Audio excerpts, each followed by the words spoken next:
Buenos días, yo soy Dina, R1 de Medicina Familiar y Comunitaria y junto a mi compañera Natalia, R2 también de Medicina Familiar y Comunitaria, vamos a hablar sobre el manejo del insomnio en atención primaria. Este es el índice, vamos a hablar un poco sobre el concepto, la epidemiología, las fases del sueño normal, los factores de riesgo y los efectos adversos que conlleva el insomnio, la clasificación y por último el diagnóstico y el tratamiento. El insomnio es un tipo dentro de los espectros de trastornos del sueño que lo podemos definir como la incapacidad para conciliar, para mantener o para generar una buena calidad del sueño. Este es clínicamente relevante cuando causa disfunción durante el día, como cansancio, estrés o somnolencia diurna. Es muy importante el componente subjetivo del paciente como elemento en la valoración diagnóstica. Y también es muy importante porque disminuye la calidad e interfiere en la vida laboral, social y familiar del paciente. Si hablamos de epidemiología, dentro de todos los trastornos del sueño, el insomnio es el motivo más frecuente en las consultas de atención primaria. Dependiendo de los diferentes estudios que se han realizado, la prevalencia puede variar desde un 25 a un 30%, en aquellos casos en los que el insomnio es transitorio y hasta en un 10 a un 15% en aquellos procesos crónicos. Afecta más frecuentemente a mujeres, se ha visto que hasta un 1,5 veces más que a los hombres en personas que refieren o que padecen patologías psiquiátricas o problemas psicológicos y en aquellas personas con procesos médicos específicos que ya mencionaremos más adelante en la presentación. Un dato curioso es que según el MS5, hasta un 50% de las personas que sufren insomnio presentan a la par otros trastornos mentales comórbidos. Muy importante señalar que es un gran problema actualmente de salud pública por el motivo de que aumenta mucho los recursos sanitarios e incrementa la morbimortalidad. Aquí os presento un gráfico en el que se puede ver representado el impacto del insomnio en la población general. Como vemos, un gran porcentaje de pacientes, desde un 30 a un 48%, acude a los servicios sanitarios refiriendo quejas relacionadas con la falta de sueño. De ese porcentaje inicial, si valoramos a aquellos que además les causa disfunción durante el día, estamos hasta entre un 9 y un 15%. Y aquellos en los que les genera además una insatisfacción en la calidad o en la cantidad de sueño, pueden ir hasta un 18%. Por último, señalar que solamente el 6% de la población cumple criterios diagnósticos de insomnio. En cuanto a la fase del sueño, decir previamente que el sueño es un proceso fisiológico de vital importancia para el correcto funcionamiento de nuestro organismo y sobre todo del sistema nervioso central. La alteración de este proceso natural pues, va a generar una reducción en la calidad de vida y el aumento del riesgo de padecer otras enfermedades a largo plazo, pero a corto plazo nuestro día a día nos puede afectar causando fallos de memoria, fallos en la toma de decisiones, disminución en la capacidad de atención, entre otras muchas alteraciones. Siempre cuando se nos presente un paciente con insomnio, tener en cuenta que el patrón y la estructura del sueño cambia fisiológicamente, con la edad y con otros procesos, y no debe confundirse eso con un trastorno del sueño. La duración del sueño nocturno va a variar entre las diferentes personas y la duración más frecuente es entre 7 a 8 horas. Pero como he dicho anteriormente, incluso en una misma persona, esta necesidad del sueño va a cambiar de acuerdo a la edad, al estado de salud, al estado emocional y también tiene a tener en cuenta otros muchos factores. El tiempo ideal de sueño es aquel que nos va a permitir realizar las actividades diarias con normalidad. En algunos estudios se ha demostrado que el insomnio se produce por un aumento de la actividad fisiológica, tanto de los sistemas neuronales, hormonales y cardíacos. Se ha visto que en aquellas personas que han sufrido insomnio durante mucho tiempo padecen de una actividad aumentada durante el sueño en la zona hipotalámica y una reducción del área del hipocampo. Entonces, según esta imagen, podemos ver que existen dos fases del sueño bien diferenciadas. La fase REM, que es el sueño con movimientos oculares rápidos, o también denominada sueño paradójico, y la fase no REM, que es el sueño que se produce con ondas lentas. El sueño REM se asocia a una elevada actividad neuronal y está muy relacionada con los sueños, y el sueño no REM lo podemos subdividir en 4 estadios. El estadio 1 es el más corto y se corresponde con la fase del sueño más ligero. El estadio 2, que supone el 50% de la fase no REM y del tiempo total de sueño, y los estadios 3 y 4 corresponden a un sueño denominado sueño delta, que es el sueño más profundo y es el sueño más reparador. Durante todo el periodo de sueño nocturno se alternan de manera cíclica el sueño REM y no REM. Al inicio de la noche predomina el sueño delta, y a medida que avanza el periodo de sueño, este ocupa menos tiempo y predomina los periodos de sueño REM, que van aumentando en los sucesivos ciclos. ¿Cuáles serían los factores de riesgo para padecer insomnio? Pues hay algunos factores intrínsecos, como son la edad avanzada. Por ejemplo, el sueño en personas mayores abarca menos horas y los despertares son mucho más precoces. Otro factor sería el sexo femenino, haber padecido de episodios anteriores de insomnio o tener antecedentes familiares. En cuanto a los trastornos psiquiátricos, los que más están relacionados con el insomnio son la depresión. Un síntoma muy característico es el despertar temprano, y aunque la depresión está más relacionada con la hipersomnia, en personas jóvenes, un signo de depresión puede ser la dificultad para iniciar el sueño o incluso no poder dormir durante la noche. Otro proceso sería la ansiedad. Las personas que padecen ansiedad suelen tener una disminución del tiempo total de sueño o una disminución de su continuidad. Personas con trastornos postraumáticos. En cuanto a las condiciones médicas, pues personas con enfermedades pulmonares, debido, por ejemplo, al aumento del trabajo respiratorio durante la noche o la acumulación de secreciones, personas con dolor crónico, personas diabéticas que padecen neuropatía diabética, y personas con insuficiencia cardíaca por la sensación de disnea en decúbito o incluso por la nicturia. En cuanto a estos pacientes, sería más un insomnio de tipo secundario, más que primario.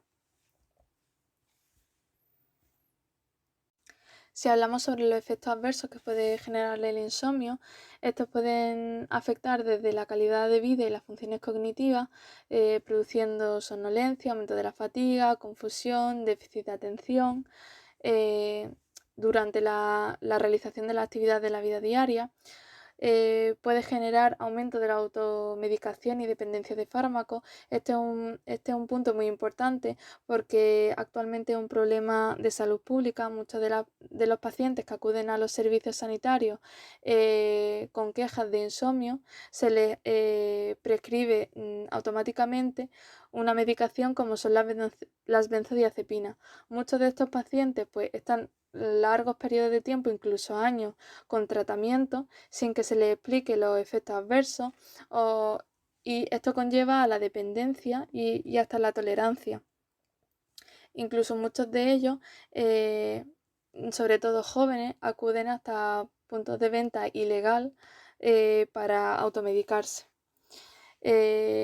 Otro efecto adverso importante es la asociación con el riesgo suicida. El insomnio, sobre todo de tipo crónico, aumenta el riesgo de pensamientos y comportamientos suicidas. También aumenta el riesgo cardiovascular. Y la mortalidad. El insomnio se asocia a una, como hemos dicho anteriormente, con una activación fisiológica continua, sobre todo del sistema simpático. Esto conlleva que a la larga genera aumento de las cifras de tensión arterial, mayor riesgo de infarto de miocardio, aumento de riesgo de diabetes y de otros trastornos metabólicos. Además, se ha visto que está muy relacionado con el aumento de riesgo de padecer cáncer. Existen numerosos criterios para clasificar el insomnio. Yo os presento aquí 3 de ellos que creo que son los más importantes a destacar. Según la etiología, el insomnio puede subdividirse en primario y secundario. El primario es aquel en el que se produce una dificultad para conciliar el sueño, para mantenerlo o para conseguir o que la persona tenga la percepción de que ha tenido un sueño reparador.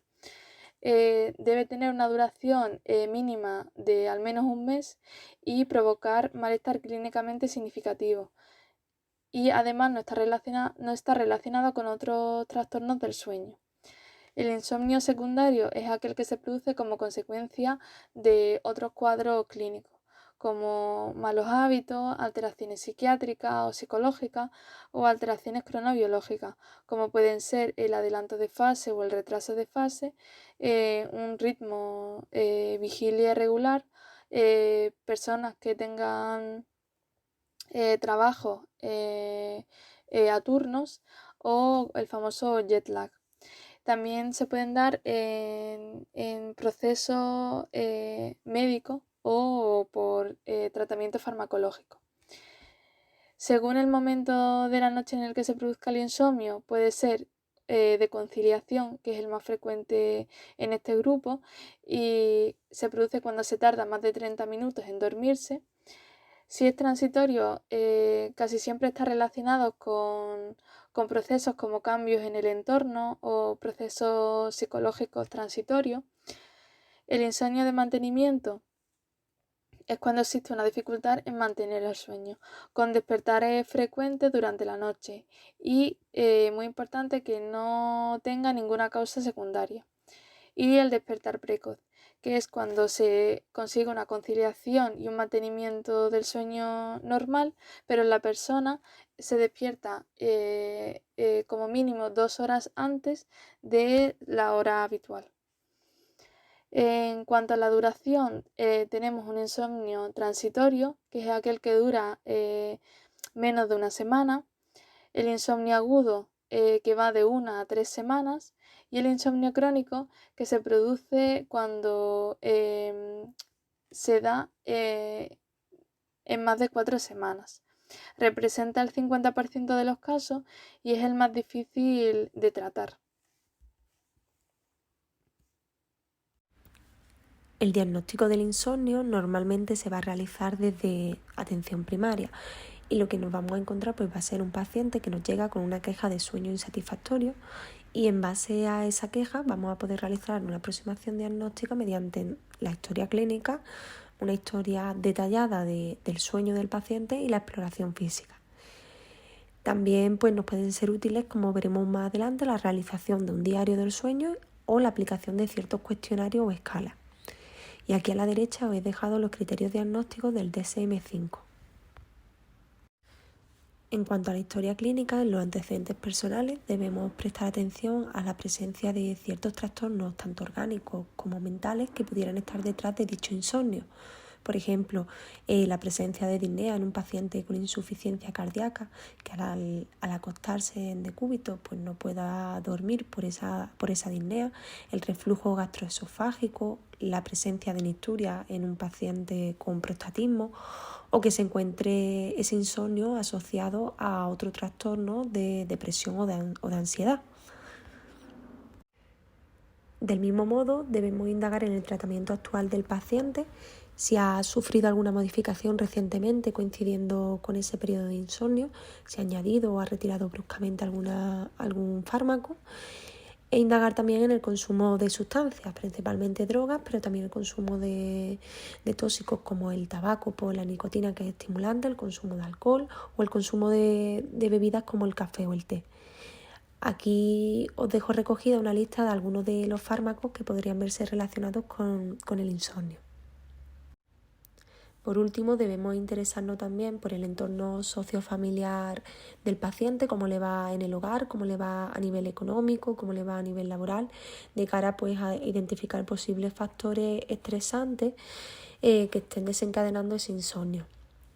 Los estilos de vida, preguntar principalmente por los hábitos alimentarios, sobre todo el horario al que suele cenar y cómo suelen ser esas comidas, si son muy copiosas.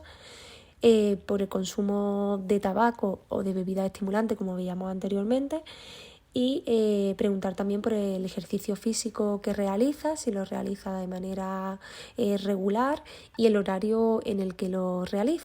A la hora de recoger la información sobre la historia detallada del sueño del paciente, va a ser importante en aquellos casos en los que sea posible y por supuesto que el paciente pues comparta habitación con otra persona, que esa persona también esté presente durante la consulta para que nos pueda proporcionar información de síntomas o acontecimientos que tienen lugar durante la noche y que pueden aportarnos bastante información y puede ser importante, por ejemplo, como ocurre en el caso de la apnea obstructiva del sueño. Entonces, una vez que tenemos al paciente y la persona que duerme con él, pues vamos a comenzar a preguntar sobre el momento de la noche en el que aparece, es decir, si el paciente lo que nos cuenta es dificultad para iniciar el sueño, dificultad para mantenerlo o bien un despertar precoz con incapacidad para volver a dormirse. Si presenta repercusiones durante el día de somnolencia, fatiga, si ve que le cuesta concentrarse, si tiene cambios de humor. Debemos preguntar también por la duración, es decir, cuánto tiempo lleva con este problema, por la frecuencia, cuántas veces le aparece en la semana, si es todos los días o es una semana en concreto y después está más tiempo sin presentarlo. Preguntar también por la historia previa del sueño, es decir, cómo dormía antes, si había tenido problemas previamente. Como dijimos antes, pues por otros síntomas o acontecimientos nocturnos, principalmente aquí preguntamos a la pareja. Y ver también si existen factores que agravan o mejoran la sintomatología, es decir, si el paciente, por ejemplo, relaciona que duerme peor la noche que ha trabajado de un turno, o bien si ha tenido alguna discusión, si hay alguna situación familiar de por medio que pueda estar condicionando esa sintomatología. Y preguntar también por si ha puesto en marcha alguna práctica para mejorarla y si le ha surtido efecto.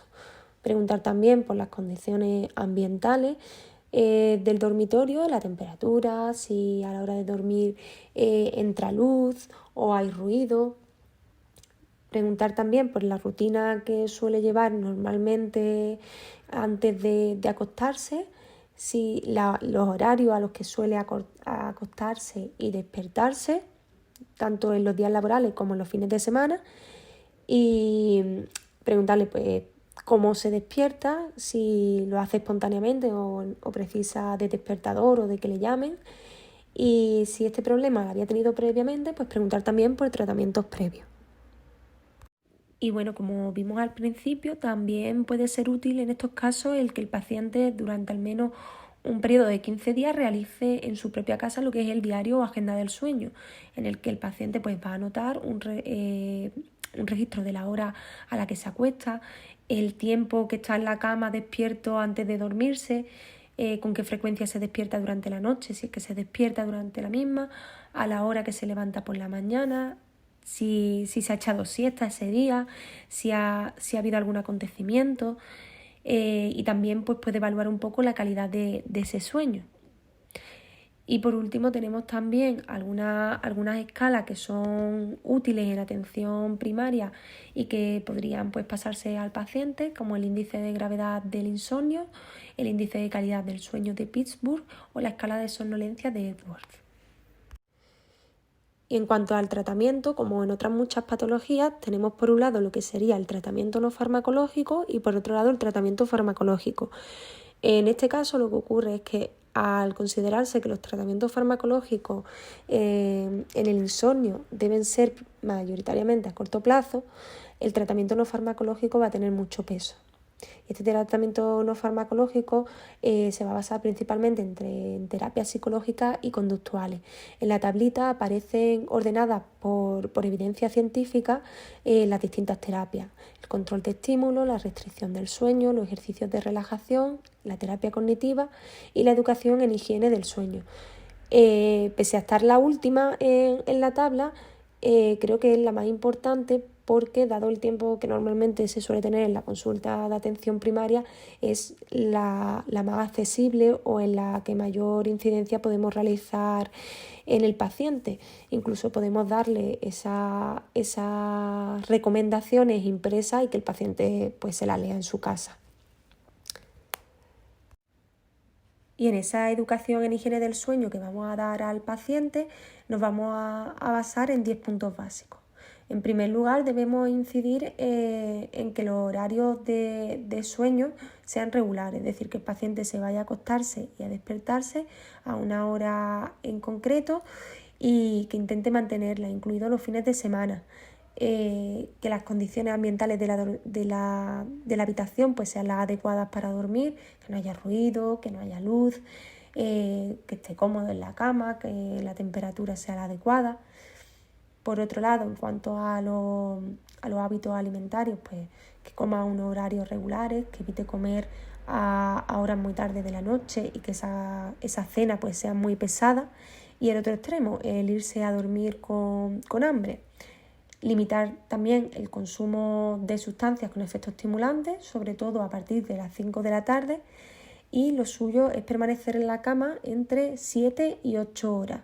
Pues se ha visto que permanecer en la cama más tiempo lo que hace es, al contrario, produce un sueño más fragmentado y ligero. Se deben evitar las siestas en general, pero sobre todo las siestas largas. Si se va a echar una siesta que no sea de más de 30 minutos, realizar ejercicio físico de manera regular y durante el día, evitar actividades excitantes en las horas previas a dormir, repetir cada noche una rutina de acciones que nos ayuden pues, a prepararnos mental y físicamente para ir a la cama. Me pongo el pijama, me lavo los dientes, me peino y a la cama. Y practicar rutinas de relajación antes de irse a dormir, sobre todo técnicas de respiración. Y en aquellos casos en los que finalmente pues, debamos recurrir al tratamiento farmacológico, tenemos 3 grandes grupos principalmente. Los hipnóticos, donde tenemos a las benzodiazepinas y los análogos benzodiazepínicos o fármacos Z o hipnóticos Z, que estarían indicados en aquellos episodios de insomnio agudo, siempre que sea posible a la dosis más baja y durante un periodo máximo de 4 semanas, incluyéndose en ese periodo de 4 semanas el periodo de descenso gradual de las benzodiazepinas o del hipnótico Z. No se han visto diferencias significativas ni a nivel clínico ni en los efectos adversos entre ambos grupos, por lo que podrían en un principio usarse indistintamente.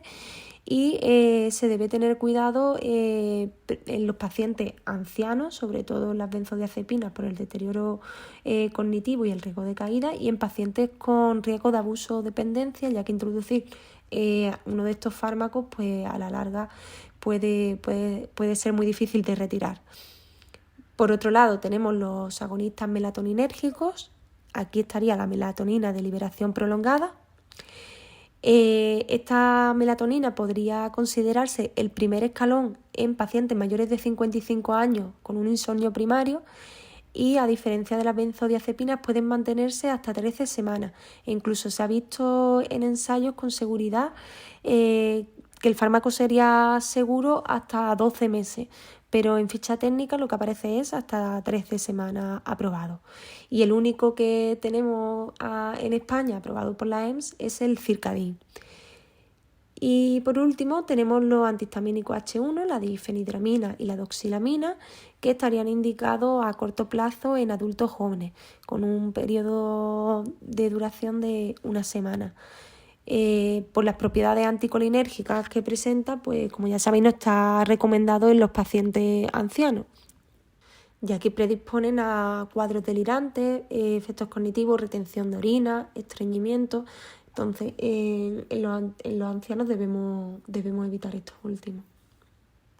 A continuación os he dejado en esta diapositiva una tablita en la que se recoge los distintos fármacos que hemos visto de los 3 grupos anteriores, de su vida media, la duración aprobada del tratamiento y la posología, tanto en adultos o si se debe de realizar algún ajuste en base a pacientes ancianos o si hay insuficiencia hepática o renal, ¿vale?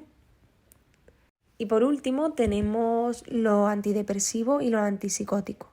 Los antidepresivos por sí solos en los casos de insomnio aislado no tendría indicación, pero sí en aquellos casos en los que el insomnio se encuentra asociado a estados de depresión o de ansiedad. Principalmente se usa trazodona y mirtazapina, y la mirtazapina a dosis baja. Y estaría también más indicada en aquellos casos de pacientes con depresión que podrían beneficiarse de un aumento de peso. Por otro lado tenemos los antipsicóticos, quetiapina, olanzapina y risperidona, que se usan fuera de ficha técnica para la inducción y el mantenimiento del sueño. Y en este caso sí que se debe tener más cuidado, sobre todo en pacientes ancianos, porque hay un potencial riesgo de muerte súbita. Y en el caso de la quetiapina, incluso a dosis baja, pues no se recomienda porque se ha visto efectos adversos como aumento notable de peso, elevación de triglicéridos o un aumento de movimiento de piernas durante el sueño. Y por último, hemos querido recoger las indicaciones y los criterios de derivación a la unidad de salud mental que tienen nuestros centros de salud. En ella se indica pues, un seguimiento por el especialista de atención primaria que debe indicar medidas de higiene del sueño. Si esas medidas fracasan, iniciar una medicación hipnótica y descartar, importante, que el insomnio sea secundario a otras patologías médicas. En caso de ausencia de respuesta a esas medidas anteriores, entonces cuando ya se debería de derivar a la unidad de salud mental. Antes el seguimiento y el tratamiento debe ser realizado por el especialista de atención primaria.